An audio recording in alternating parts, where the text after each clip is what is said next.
جو ان پر تیری آیتوں کی تلاوت فرمائے اور انہیں تیری کتاب اور پختہ علم سکھائے اور انہیں خوب پاکیزہ فرما دے، بے شک تو ہی غالب حکمت والا ہے۔ یعنی اپنی اولاد کے بارے میں پہلے دعا کی حضرت ابراہیم اور حضرت اسماعیل علیہ السلام نے، کیونکہ حضرت اسماعیل علیہ السلام حضرت ابراہیم علیہ السلام کے بیٹے اور ان کی اولاد، یعنی دونوں کی اولاد ہوئی، تو حضرت ابراہیم اور حضرت اسماعیل اپنی اولاد کے لیے دعا کرتے ہیں کہ ایک امت ہماری اولاد میں سے ایسی بنا جو تیری فرما بردار ہو، تیرا کہاں ماننے والی ہو، تیری اطاعت کرنے والی ہو۔ اور یہ جو دعا تھی یہ حضور پاک صلی اللہ علیہ وسلم اور آپ کی امت کے لیے تھی یہ دعا۔ اللہ تبارک و تعالیٰ نے حضرت ابراہیم علیہ السلام کی اس دعا کو قبول فرمایا۔ جو آگے کی جو دعا ہے کہ انہی میں سے ایک رسول بھیج دے، یہ ہمارے آقا حضور رحمت عالم صلی اللہ علیہ وسلم کے بارے میں دعا کی، اور حضرت ابراہیم علیہ السلام کی ساری دعائیں قبول ہوئی، کیونکہ نبی کی جو دعا ہوتی ہے وہ قبول ہوتی ہی ہوتی، کیونکہ وہ اللہ کے نیک بندے، سب سے برگزیدہ بندے، سب سے زیادہ فضیلت رکھنے والے انسان ہوتے ہیں۔ اللہ کی بارگاہ میں انہیں قرب حاصل ہوتا ہے، وہ جو بھی دعا کرتے ہیں اللہ تبارک و تعالیٰ ان کی دعا کو قبول فرماتا ہے۔ اور یہ دعا تو پھر کیسی دعا تھی؟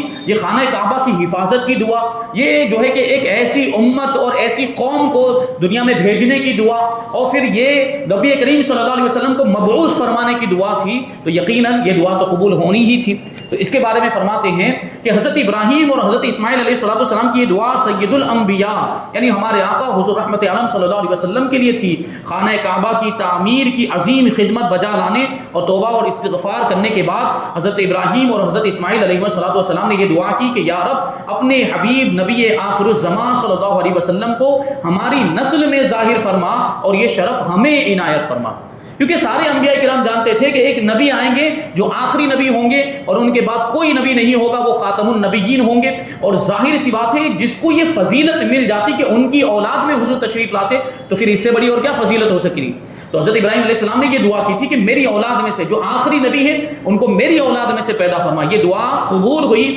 اور ان دونوں بزرگوں کی نسل میں حضور پنو صلی اللہ علیہ وسلم کی تشریف آوری ہوئی، کیونکہ حضرت اسماعیل علیہ السلام پھر وہیں عرب میں بس گئے تھے اور ان کی اولاد وہاں پر آباد ہوئی، اور سلسلہ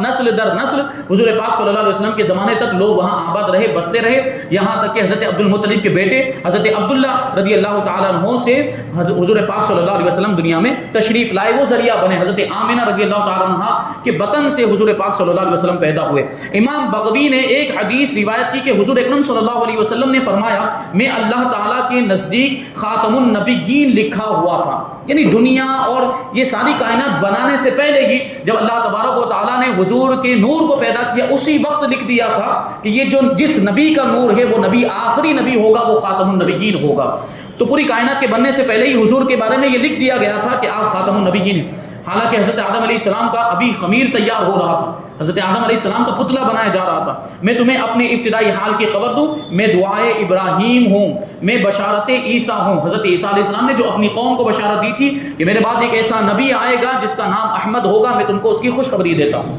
اور وہ تمہارے پاس کی کتاب کی تصدیق کرنے والا ہوگا جو بشارت قرآن مجید کے اندر ذکر ہے۔ میں اپنی والدہ کے اس خواب کی تعبیر ہوں جو انہوں نے میری ولادت کے وقت دیکھا تھا، اور ان کے لیے ایک بلند نور ظاہر ہوا جس سے ملک شام کے ایوان اور محلات ان کے لیے روشن ہو گئے۔ یعنی حضور کی پیدائش کے وقت ایسا نور ظاہر ہوا تھا کہ مکہ مکرمہ میں رہتے ہوئے حضور پاک صلی اللہ علیہ وسلم کی والدہ ماجدہ حضرت آمنہ رضی اللہ تعالیٰ عنہا نے ملک شام کے محلات کو دیکھ لیا اس نور کی برکت سے۔ وہ نور کیسا روشن اور منور ہوگا کہ سامنے کے سارے حجابات اور پردے اٹھ گئے، اور ملک شام کتنا دور ہے مکہ مکرمہ سے، وہاں سے حضرت بی بی آمنہ رضی اللہ تعالیٰ عنہا نے وہ ملک شام کے محلات کو دیکھ لیا۔ اس حدیث میں دعائے ابراہیم سے یہی دعا مراد ہے جو ابھی جس کا ذکر کیا گیا کہ حضرت ابراہیم علیہ السلام نے جو دعا کی تھی۔ اللہ تعالیٰ نے یہ دعا قبول فرمائی اور آخر زمانے میں حضور سید الانبیاء محمد مصطفیٰ صلی اللہ علیہ وسلم کو مبعوث فرمایا۔ الحمدللہ علی احسانی، اللہ تبارک و تعالیٰ نے جو احسان کیا اس پر ہم اس کا شکر ادا کرتے ہیں کہ اللہ تبارک و تعالیٰ کا کتنا بڑا احسان ہے کہ آخری نبی اور سب سے افضل اور بہتر نبی کی امت میں ہم کو پیدا کیا۔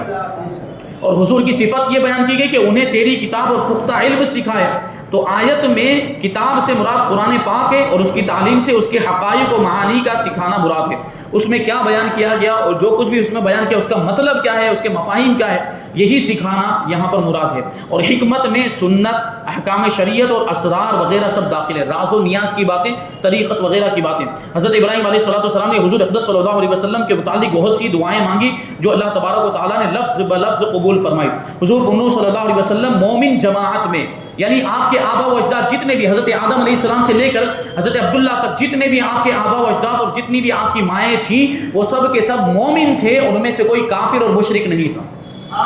مکہ مکرمہ میں پیدا ہوئے، رسول ہوئے، صاحب کتاب ہوئے یعنی قرآن آپ کو عطا کیا گیا، آیات کی تلاوت فرمائی یعنی قرآن پڑھ کر لوگوں کو سنایا، اور امت کو کتاب اللہ سکھائی، حکمت عطا فرمائی یعنی اپنی سنتوں کی تعلیم دی، حدیثیں عطا فرمائی، اور ان کے نفسوں کا تزکیہ کیا، ان کو پاکیزہ کیا، صاف ستھرا کیا گناہوں سے، شرک سے، اور اسرار الہی پر مطلع کیا یعنی اللہ تبارک و تعالیٰ کے رازوں پر ان کو مطلع کیا۔ اس آیت سے صحابہ کرام رضی اللہ تعالیٰ عنہم کی بھی شان معلوم ہوئی کہ حضور اکرم صلی اللہ علیہ وسلم نے جن کو کتاب و حکمت سکھائی اور جنہیں پاک و صاف کیا ان کے اولین مصداق صحابہ کرام ہی تو تھے، یعنی سب سے پہلے کتاب کس کو پڑھ کے سنائی گئی؟ وہ صحابہ کرام کی جماعت تھی۔ سب سے پہلے گناہوں سے اور شرک و کفر سے کس کو پاکیزہ کیا گیا؟ صحابہ کرام کو کیا گیا۔ تو اس سے صحابہ کرام کی فضیلت بھی معلوم ہوتی ہے۔ نیز یہ بھی معلوم ہوا کہ پورا قرآن آسان نہیں، ورنہ اس کی تعلیم کے لیے حضور انور صلی اللہ علیہ وسلم نہ بھیجے جاتے، یعنی قرآن کی تعلیم دینے کے لیے، قرآن سکھانے کے لیے حضور کو بھیجا گیا۔ اس کا مطلب یہ ہے کہ قرآن کو سمجھنا اور قرآن کو سیکھ لینا، اس کی تعلیم حاصل کر لینا ہر کسی کے بس کی بات نہیں، اس کے لیے کوئی سکھانے والا ہونا چاہیے، اور سکھانے کے لیے حضور اقدس صلی اللہ علیہ وسلم کو اللہ تبارک و تعالیٰ نے معلم کائنات بنا کر بھیجا، پوری کائنات کو سکھانے والا، پوری کائنات کا استاد بنا کر بھیجا۔ جو یہ کہے کہ قرآن سمجھنا بہت آسان ہے، اسے کسی بڑے عالم کے پاس لے جائیں۔ آج کل بہت سے ایسے لوگ ہیں جو کوئی ترجمہ پڑھ لیتے ہیں، انگلش میں ترجمہ پڑھ لیا، ہندی میں، گجراتی میں ترجمہ پڑھ لیا، تو سمجھنے لگ جاتے ہیں کہ ہم کو تو قرآن سمجھ میں آ گیا، ہم نے تو قرآن سیکھ لیا۔ وہ بہت بڑے احمق ہیں اور بہت بڑی جہالت کے اندر ہے کہ قرآن کو سمجھ لینا۔ یہ بڑے بڑے علماء اس کا دعویٰ نہیں کر سکتے۔ بڑے بڑے علماء جو پوری زندگی علم سیکھنے سکھانے میں نکال دیتے ہیں، کتابیں پڑھنے پڑھانے میں نکال دیتے ہیں، قرآن کی تفاسیر پڑھنے پڑھانے میں نکال دیتے ہیں، لیکن اس کے باوجود ان کا دعویٰ یہ ہوتا ہے کہ ہم نے اتنا قرآن کو پڑھا، اتنی تفاسیر کو پڑھا، لیکن ابھی تک ہمیں پورے طور پر سمجھ میں نہیں آیا، کیونکہ قرآن مجید جو ہے یہ علوم و معارف کا سمندر ہے، اور اتنا گہرا سمندر ہے کہ جتنا بھی اس میں آپ نیچے جو ہے کہ اس میں غوطہ لگاتے جائیں اس کی تہہ تک کبھی پہنچ ہی نہیں سکتے، کیونکہ یہ اللہ تبارک و تعالیٰ کا کلام ہے۔ تو اگر یہ آسان ہوتا تو رسول اللہ کو نہ بھیجا جاتا۔ تو اگر کوئی یہ دعویٰ کرتا ہے کہ قرآن کو سمجھنا بہت آسان ہے تو اسے کسی بڑے عالم کے پاس لے کر جائیں، 15 منٹ میں اس کا حال ظاہر ہو جائے گا۔ یعنی وہ عالم دین اس سے سوال پوچھیں گے، تم سمجھنے کا دعویٰ کر رہے ہو، تم قرآن کو سیکھنے کا دعویٰ کر رہے ہو، تو یہ بتاؤ وہ بتاؤ، تو خود ہی سب ظاہر ہو جائے گا کہ وہ کتنا بڑا جاہل ہے۔ یہ بھی معلوم ہوا کہ قرآن کے ساتھ حدیث کی بھی ضرورت ہے، کیونکہ قرآن کو سمجھنے کے لیے حدیث کو جاننا اور حدیث کو پڑھنا بھی ضروری ہے، کیونکہ بہت ساری حدیثیں ایسی ہیں جن میں قرآن کی تفسیر کو بیان کیا گیا، اور رسول اللہ صلی اللہ علیہ وسلم کے اعمال بھی بیان کیے گئے، حضور کے افعال بھی بیان کیے گئے، اور صحابہ کرام نے جو حضور کے سامنے اعمال کیے یہ سب بھی قرآن کی تفسیر کے طور پر ہی ہوا تھا۔ تو یہ بھی جاننا ضروری ہے۔ اور الحکمتوں کا ایک معنی سنت بھی کیا گیا، رسول پاک صلی اللہ علیہ وسلم کی سنت، جیسا کہ مشہور مفسر حضرت قتادہ رضی اللہ تعالیٰ عنہ نے فرمایا کہ حکمت سنت ہی ہے۔ اب یہاں پہ جو یہ فرمایا گیا کہ انہیں خوب پاکیزہ فرما دے، تو ستھرا کرنے کے یہ معنی ہے کہ نفس کو گناہوں کی آلودگیوں یعنی گندگیوں، شہوات و خواہشات کی آلائشوں اور روحوں کی کدورتوں سے، روح کو روحانی جو بیماریاں ہوتی ہیں اس سے پاک و صاف کر کے آئینہ دل کو تجلیات و انوار الہیہ دیکھنے کے قابل کر دیں، یعنی اتنا پاک و ستھرا کر دیں ان کا نفس بھی پاک ہو جائے، ان کی روح بھی پاک ہو جائے، ان کا جسم بھی پاک ہو جائے اللہ کی عبادت کر کے، تاکہ پھر اللہ تبارک و تعالیٰ کے جلووں کو برداشت کرنے کی طاقت ان کے اندر پیدا ہو جائے اور انوار و تجلیات کو دیکھنے کے قابل ہو جائے، تاکہ اسرار الہی اور انوار باری تعالیٰ اس میں جلوہ گر ہو سکے اس دل میں۔ اور تمام غوث، قطب، ابدال، اولیاء، اصفیاء، صوفیاء، فقہاء، علماء کا تزکیہ اسی مقدس بارگاہ سے ہوتا ہے، یعنی رسول اللہ صلی اللہ علیہ وسلم کی بارگاہ ہی سے ہوتا ہے۔ اعلیٰ حضرت رضی اللہ تعالیٰ عنہ فرماتے کہ آسماں خان، زمیں خان، زمانہ مہمان، صاحب خانہ لقب کس کا ہے تیرا تیرا، یعنی آسمان بھی ایک دسترخوان ہے، زمین بھی ایک دسترخوان ہے، اور پورا زمانہ، پوری کائنات مہمان ہے۔ اور مہمان نواز کون ہے؟ مہمان نوازی کرنے والا کون ہے؟ وہ حضور پاک صلی اللہ علیہ وسلم ہے، کہ جس کو جو کچھ بھی ملتا ہے، جو بھی فیض، چاہے وہ روحانی فیض ہو یا جو ہے کہ ظاہری فیض ہو، جو کچھ بھی نعمتیں ملتی ہیں وہ حضور پاک صلی اللہ علیہ وسلم کے دربار ہی سے ملتی ہے، آپ کی بارگاہ ہی سے ملا کرتی ہے، کیونکہ حضور نے خود ارشاد فرمایا کہ اللہ عطا کرتا ہے اور میں تقسیم کیا کرتا ہوں۔ نعمتیں اللہ دیتا ہے، دینے والا اللہ تبارک و تعالیٰ نے، لیکن تقسیم کہاں سے ہوتی ہے؟ حضور کی بارگاہ سے ہوا کرتی ہے۔ یہ ساری نعمتیں اللہ تبارک و تعالیٰ حضور کے ذریعے سے پوری کائنات میں تقسیم فرماتا ہے۔ یہ شان ہے حضور پاک صلی اللہ علیہ وسلم کی۔ اب انشاءاللہ تبارک و تعالیٰ اس کے آگے کی آیتوں کی سب تفسیر ہم آئندہ سماعت کریں گے۔ اللہ تبارک و تعالیٰ کی بارگاہ میں دعا ہے کہ جو کچھ بھی بیان ہوا اس پر ہم سب کو عمل کرنے کی توفیق عطا فرمائے، اور قرآن پاک کے نور سے ہم سب کے دلوں کو روشن اور منور فرمائے۔ وما علینا الا البلاغ۔